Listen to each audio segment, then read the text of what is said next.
What is a net investment in operating capital? Net investment in operating capital is a two-part analysis that looks at two different types of business activities. First, net investment represents capital expenditures less depreciation, with the latter being a non-cash expense deducted for this cash analysis method. Capital spending typically means purchases made for items such as property, plant, and equipment, which are long-term assets as defined by accounting principles.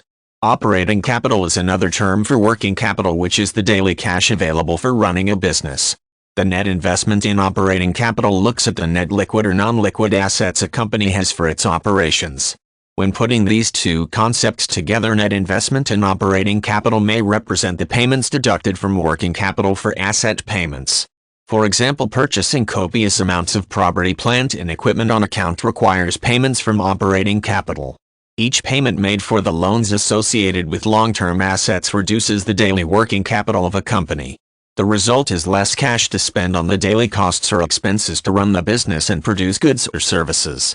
Additionally, unexpected cash expenses may be a problem with little cash left in a company's operations, which also creates problems when stakeholders review net investment in operating capital. Outside stakeholders are often very interested in a company's investment in operation capital. Copious amounts of net investment in long-term assets can result in a company being over-leveraged, meaning it has too much debt on its balance sheet. These companies can be subject to major financial difficulties when economic times begin to falter and revenue and profits fall from lack of business. The result is often low returns on items that require fixed payments, such as loans for long-term assets. During sluggish economic times, over-leveraged companies often need to take more drastic measures in order to stay financially viable through these periods. Working capital reviews are also subject to intense scrutiny by outside stakeholders.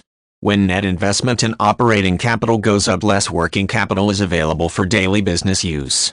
If a company needs a loan not related to property, plant, or equipment, low working capital may be a deciding factor that restricts the company from getting financial backing.